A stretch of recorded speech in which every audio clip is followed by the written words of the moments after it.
We're going to discuss residential rental real estate, types of real estate in this section. There are single family homes, duplex, triplex, and fourplex. This is a grouping of homes that are considered the core of investing for residential rental property.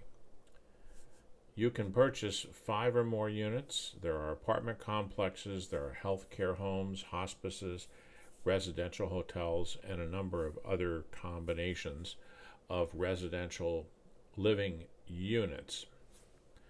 And then, of course, on other types of real estate, there are office buildings, strip malls, and other commercial. So let's talk a little bit about why we focus on residential rental property and why this first group is more important than the others. We'll start with a single family home. There's a large selection of these homes almost anywhere in the country, depending on where you choose to create your business.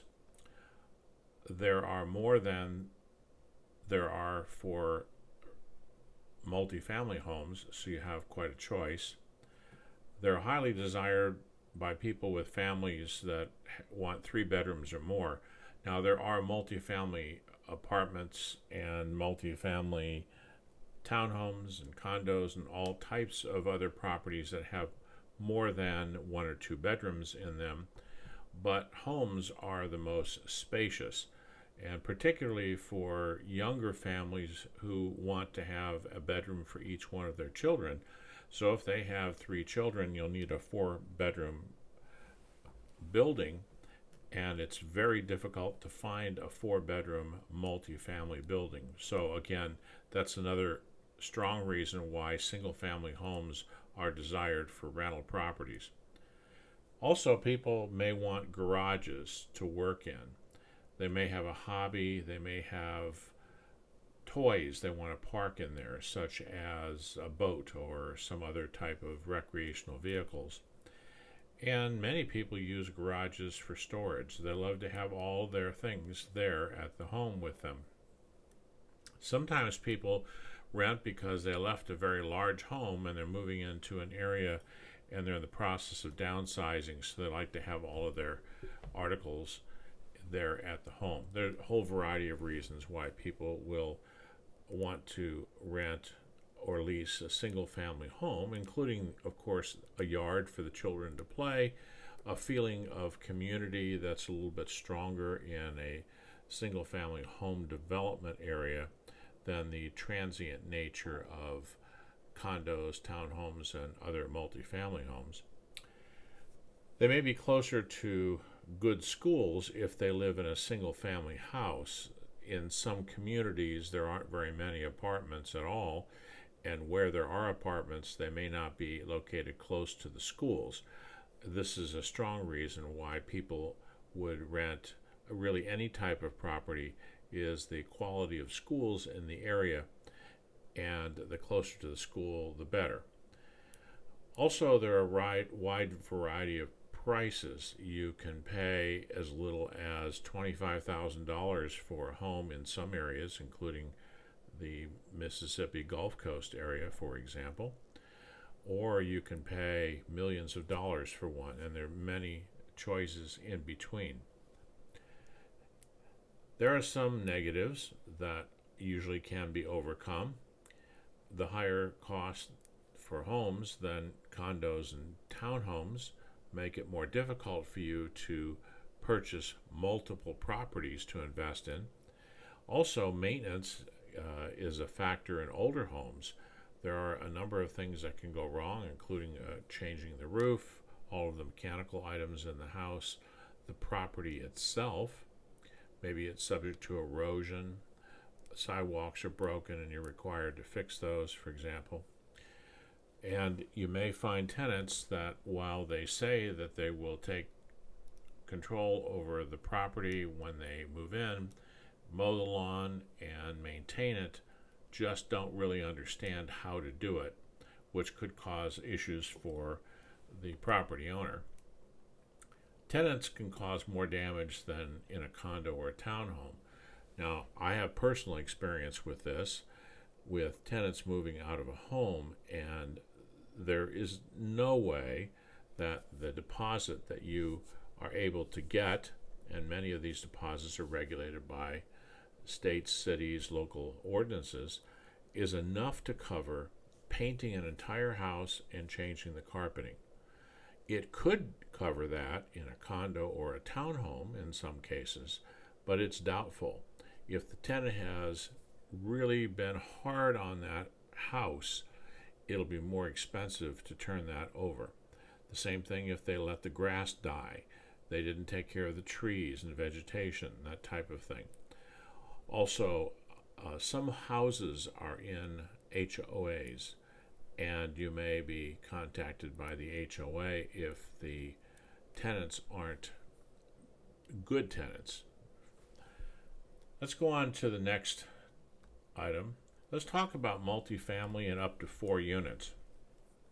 The photograph at the top right is a duplex, which shows 2 different entrances in the front under one roof.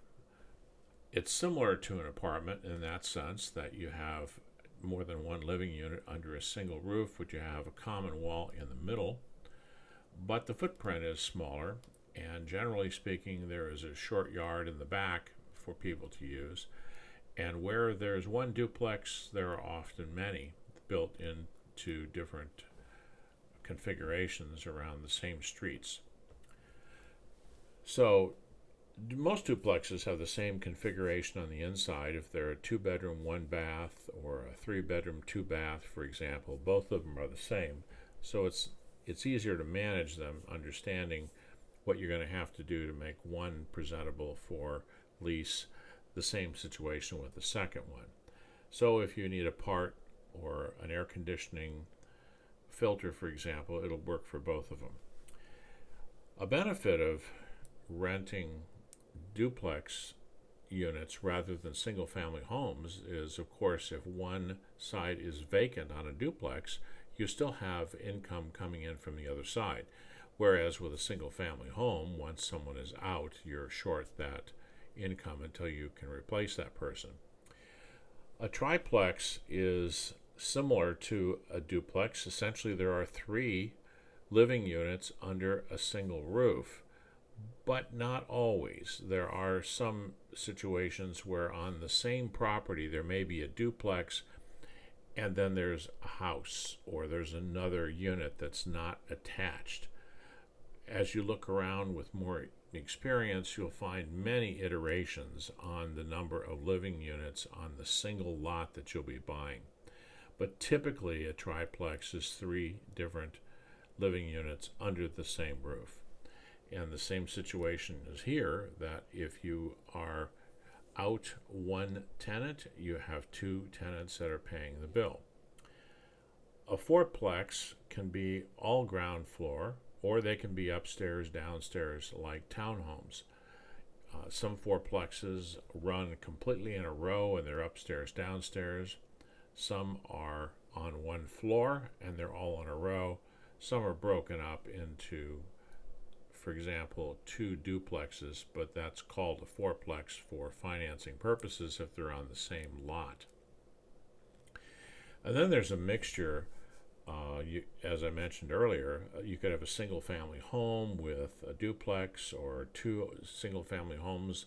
If it's on the same property, it's going to be financed with the same loan. You add up the number of living units on there, and regardless of how they are constructed, you have duplex, triplex, fourplex, or 2, 3, or 4 units, for example. Now, there are some potential downfalls to investing in multifamily homes as well, but just like with a single family home, you can overcome that with planning and attention. Pests can be a problem if one tenant is a slob. I say that because, again, through experience, if you have one tenant that has food all over the unit, they can attract insects, and eventually those insects will go to the next unit. Before you know it, you have complaints and you're going to have to spray because you don't know which one of the tenants caused the insect infestation. Then you have to have conversations with them almost as if they're children to explain to them they need to keep their units clean. The next point is possible issues between tenants. That doesn't happen very often, but it can happen. It can happen anytime people live close together, even if it's a single family home. One tenant wants to play music real loud, the other tenant's bothered by it. So you have to intervene and solve the problem. But that's just something that happens, and you can't totally avoid, even with the rules that you give to them to begin with. Parking might be an issue, the more units that you have. If the property was not well designed to accommodate for, say, 2 vehicles per unit, then you'll have to find some other arrangement for parking, or explain to the tenants it's first come, first served, so that they don't argue about whose spot that they're supposed to be parking in. Now, before we get on to the next slide, I do want to mention that if you have a choice between single-family homes and multifamily homes, they can all make money for you depending on how much you pay for them, what the rents are in the area. But if you have the opportunity to purchase a duplex, triplex, or fourplex, what you'll end up doing is buying with a single loan, with a single down payment, with the closing costs on one property. You'll be spending less money, usually per unit or per square foot, than you would with a house.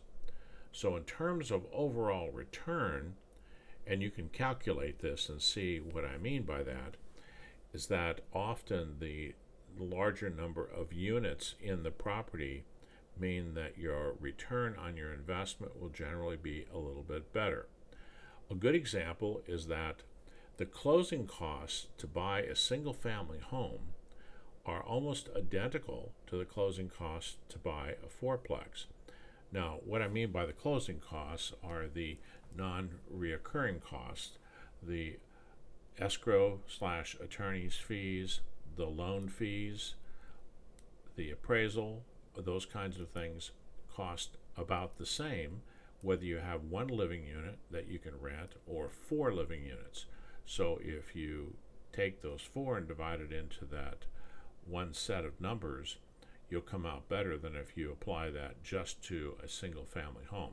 So keep that in mind. Under the acquisition costs, it may be better to go after a multifamily unit than a single family unit. And of course, one of the bigger benefits is that if you have a tenant that leaves, and that happens to everyone, at least you have 1, 2, or 3 other units that are generating income for you. It also takes about the same amount of time for a property manager to visit a property and inspect it, whether it has 4 units or it has 1 unit. Well, thank you for listening to this. KeyLadder is offering our course on investing in rental real estate. To explore this and many other topics, click above and you'll be directed to our course website, where you can read more about the course and learn more about the entire field of residential rental real estate investing. Should you decide that it would be to your benefit for KeyLadder to do the work for you, that is, acquire the property and manage it, for example, contact KeyLadder about the Wealth Builder program. Thank you for listening.